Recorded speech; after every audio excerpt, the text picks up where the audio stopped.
Are the most creative people in the world just really lucky? Right? You sit in your creative space, you put the finishing touches on a masterpiece, and you open up Instagram for a well deserved mental break. A few scrolls later, you notice that the creative genius that you followed just released yet another award winning piece that makes your work look like child's play. How do they do it? Are they really that lucky? Let's get into it today.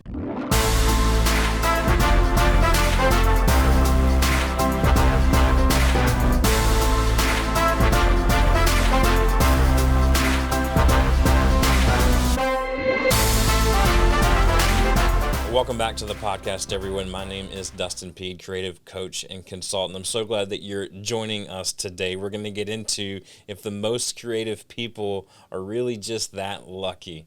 It seems like it sometimes, but we'll get into it. But before we do, I want to remind you that I'm here, and everything that I release content-wise is to help creatives know themselves better, their process, and their team so that they can create greater things together. If you're listening to this on an audio podcast platform, thanks so much for listening. I would super appreciate a 5-star rating and review.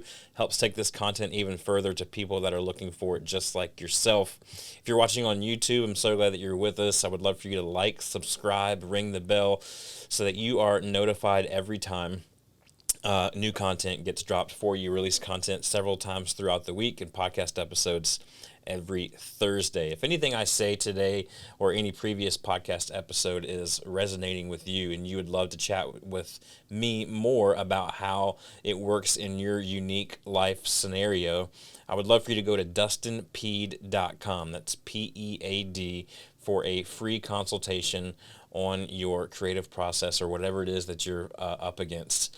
You can go to the dustinpeed.com, click on the Let's Chat button, and we can chat. You can also follow me on Instagram, Facebook, YouTube, LinkedIn at Dustin Peed. That's P-E-A-D, dustinpeed.com for your free consultation. Let's chat. All right. So today, I want to talk to you about something that I think we all face as creatives. I think all people in general face it, but today specifically, we're going to talk about how it relates to creative people, and that is comparison. I have a confession to make. I'm a very jealous creative, very jealous creative. But what I've learned, even as recently as this morning, as I was writing in my morning pages, and then I'll share with you a note that a friend sent me this morning as well, that comparison is the enemy of creativity. Comparison is the enemy of creativity. My friend Blake texted me this morning about comparison. He's like, hey, I'm kind of in a space this week where I'm thinking a lot about comparison, and I wanted to share this note with you and see if it resonates with you at all. And I was like, yes, I actually just wrote in my morning pages this morning that I need to stop comparing my current place in my journey with everybody else's place in their timeline, because what I have today and what's before me today and what I own today and the success that I have today is everything that I'm supposed to have. So why be worried about what I don't have? And he sent me this note that he wrote in his kind of morning thought time, and it rang so true. And I asked him, I said, can I share this? I'm actually recording a podcast episode today about this very topic. Could I share this with everybody? He goes, oh yeah, absolutely. So I'm going to share the second half of this note, and it rang so true with me, and I think it will to you as well. This is what he says about comparison. He says, external comparison keeps their eyes on their external situation, and it drives people to a conversation of haves and have-nots, I deserves, and it's not fairs, thus depleting their food source of gratitude, which is the fuel of abundance. Comparison does not drive us to internal development, as we are more persuaded to believe that it does, but rather it pushes us to run to the open arms of that most comfortable thing. When we sit, naturally assures us, the comparison assures us that all will be well as they lay us down into our grave. He's using this comparison or using this metaphor that comparison is a person, and that as we kind of start to freak out, that comparison reaches out to us and goes, no, it's going to be okay, as they calm us down and lie us into the grave. Listen, I believe, like I said, that comparison is the enemy of creativity. I think comparison is the enemy of a lot of things, but specifically, we're going to talk about today how it's the enemy of creativity. And there are multiple ways. Just get that out there first of all. But this is just 3 ways that I want to share with you today to combat up against this comparison battle we face often as creatives. First thing, I want you to think about this as like a linear timeline for these 3 things. So we're going to start on the left of the timeline. Put yourself in the middle of the timeline as present, right? This is the ghost of Christmas present, right? In the middle of the timeline. On the left side of the timeline, we're going to have the past. On the right side of the timeline, we're going to have the future. So let's start all the way to the left of that timeline. And I want you to, just for a second, I want you to close your eyes, and if you're not driving, don't do it if you're driving. I want you to close your eyes, and I want you to remember how far you've come. Think about that for a second. How far have you come in your creative journey? Do you remember the first creative work that you produced and you released into the world? Do you remember how that was? Think about that over time and how you feel now when you release content. What's the difference? Think about how far you've come in your success. Think about how far you've come in life. All the things that you've been through, the highs, the lows, all of it. And be grateful for it.